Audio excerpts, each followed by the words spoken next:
reposen ja a les prestatgeries a l'espera de lectors. Ens trobem a la secció d'Història de Formentera de la nova biblioteca, un espai on es pot conèixer amb més detall l'esdevenir dels formenterers i res millor per conèixer l'origen d'aquests primers pobladors de l'illa que aquest llibre, Formentera. Gairebé totes les cases que han sol·licitat legalitzar la seva activitat ho han aconseguit.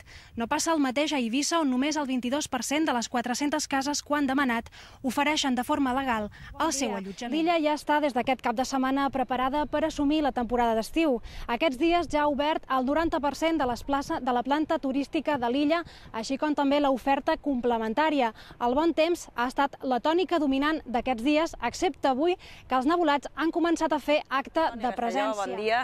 Per seguretat no sabem quin és el punt exacte de la troballa, no és així? Efectivament, Esther, segons hem pogut saber, hi ha centenars de peces baix de la mà, sobretot àmfores per recuperar.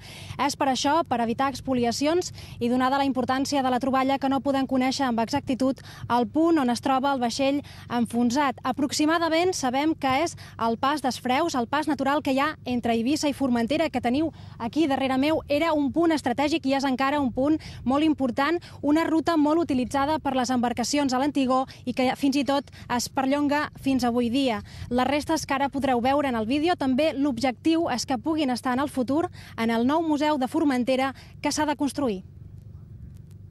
Aquesta és la finestra de l'arxiu de la Banca Marca Formentera per on han entrat els lladres a les 2:30 de la matinada, després de serrar els barrots. Tot i que no se n'han endut res, es tracta del primer intent de robatori a una entitat bancària en la història de l'illa.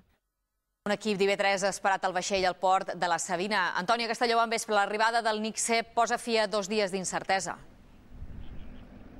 Així és, Cristina, bon vespre. Després de fer-se esperar molt, el NICSE de la companyia baleària ha arribat al port de la Savina a Formentera.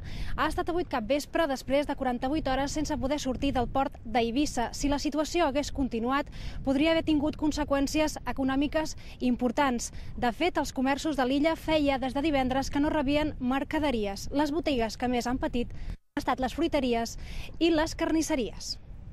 En helicòpter. Formentera, Antònia Castelló, bon dia. En quin estat es troba el ferit? Bon dia, Esther. Per sort, ha estat només un ensurt. El jove de 25 anys es troba a Can Misses, a Eivissa, en observació. Es troba bé, es troba conscient, això sí, amb la part del cos de la dreta adolorida per la descàrrega elèctrica. Tot indica, les previsions del metge, que rebrà l'alta mèdica en les properes hores. Pareix que el temporal no vol deixar les illes ni les Pitiüses. Avui aquí estem a dalt de l'estació marítima i, com podeu veure, el vent de gregal bufa amb força, el cel està tapat i podria ploure en qualsevol moment. Avui de matí a la Savina, a Formentera, fins i tot ha caigut pedra. Durant una mitja hora, les pedres de gel de la mida d'un ciuró han sorprès a més d'un formenterer que anava a treballar.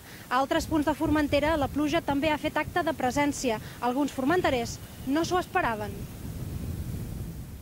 Les previsions indiquen que puguin caure tormentes en qualsevol punt. Per això els experts recomanen que en cas de tormenta no surti de casa, es tanquin totes les finestres i les portes i es desendollin els aparells elèctrics. Un terç de les citacions, notificacions i tràmits jurídics provinents d'Eivissa no s'han pogut lliurar als seus destinataris i han estat retornats. La causa al jutjat de pau no dona l'abast pel volum de feina que genera l'illa i, a més, només hi ha una funcionària fent feina.